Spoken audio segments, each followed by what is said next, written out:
Good morning student, myself Aman. I am going to teach 8th standard history subject, first chapter of history, a period of transition.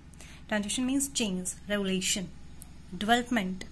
So under the impact of western education and due to the development of railways, telegraph, communication, transport, people and educated class became aware about the ideas of democracy, means about the freedom, nationalism, feeling for the nation, feeling of love for nation, liberty, equality and fraternity.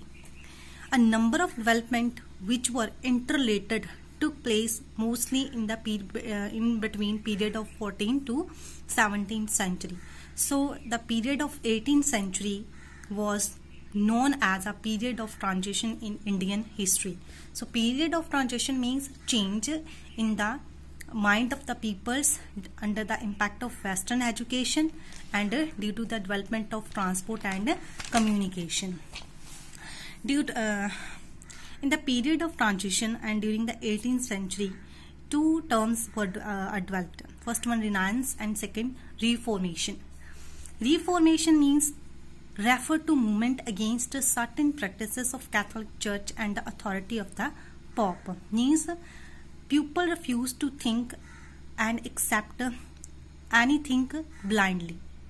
They started to accept a reason for everything. And Renaissance means rebirth.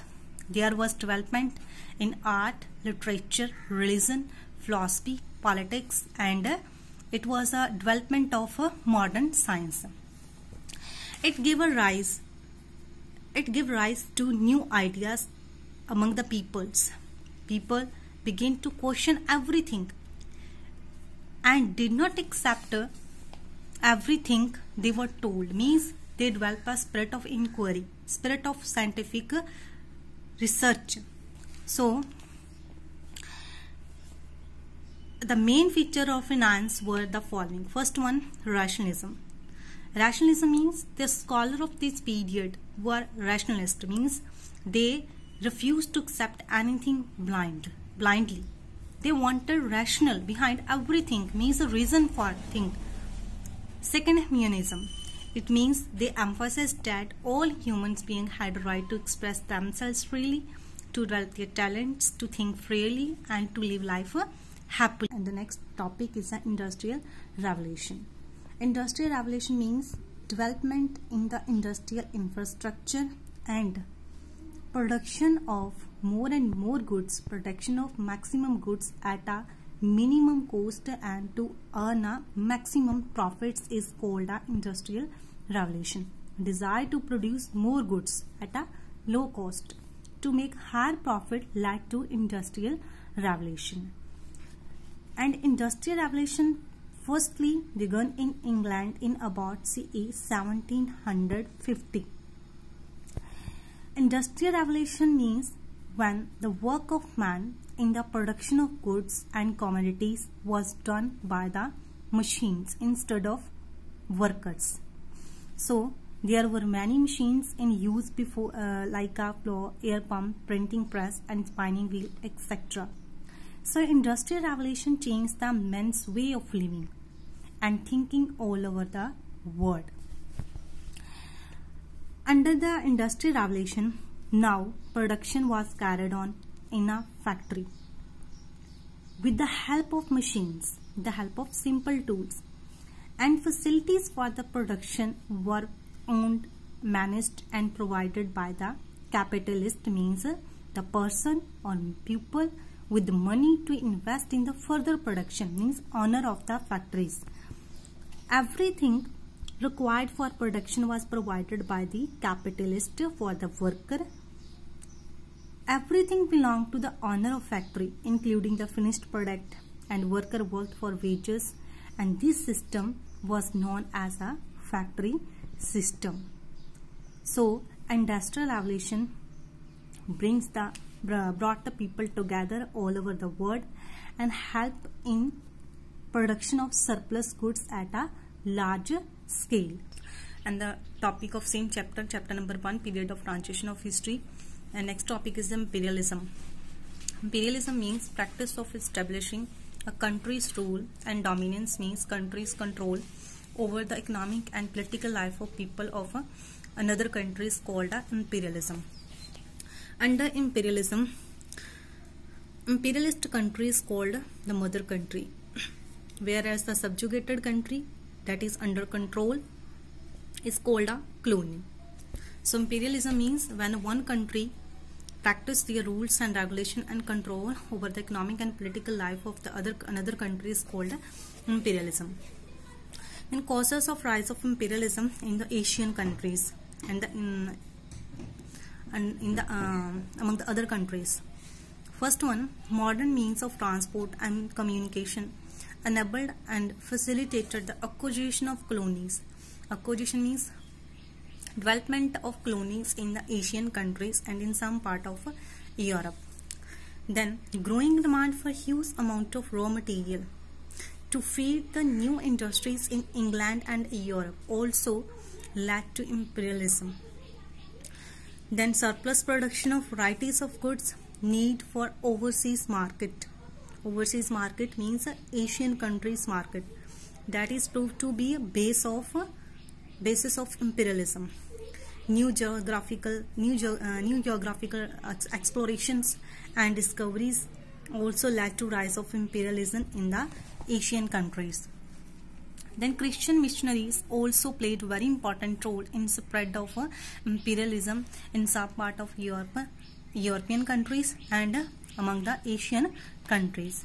So that is about imperialism and causes of rise of imperialism in Asian and European countries. And the next topic of same chapter is impact of imperialism.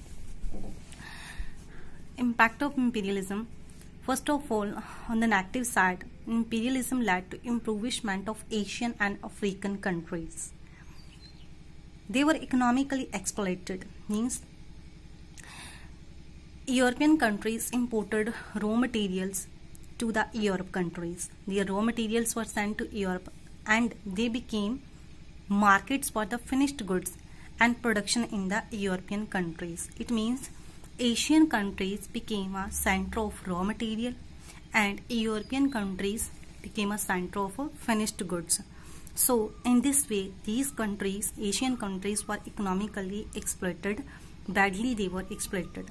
But on the positive side, imperialism led to introduction of facilities in health, education, transportation and communication. New roads were built, railways and telegraphs and postal system were also introduced in the colonies. Modern education and Western learning in science, technology and fine arts were spread in colonies. So imperialism also led to development of infrastructure in the colonies, although the chief aim was exploitation of the colony.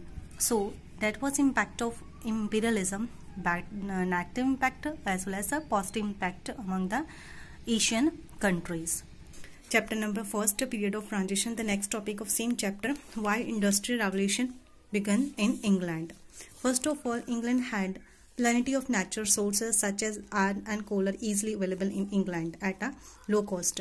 Then England developed a large shipping industry, so there were no problem of transportation of goods from one place to another place. Third one, England had acquired colonies in the Asian countries which ensured a regular supply of raw material at a low cost. There was no danger of government interference because England had stable system of government. There was no shortage of labor power to work in the factories. Labor are easily available at a cheap cost. At a lower wages, they are ready to work in the factories. Then through the overseas trade, England had accumulated vast profit that provided necessary capital for the running of factories. So these are 5 to 6 causes or the reason why industrial revolution began in England firstly. Then next one, impact of industrial revolution on the people. Industrial revolution resulted in mass production of varieties of goods at a large scale, so which developed a trade and commerce on a large scale also. Then it had a great impact on the social, economic and politics life of the people. This led to rise of new towns and cities, development of new towns and cities. People started migrated from the rural area to the urban area, but it created a problem of housing, rise of slum area and problem of health and sanitation. The third one, impact of industrial revolution. It led to rise of capitalism and imperialism. It means concentration of economic power or income in a few hands. It also led to exploitation of the worker and social inequalities. Thanks and have a nice day.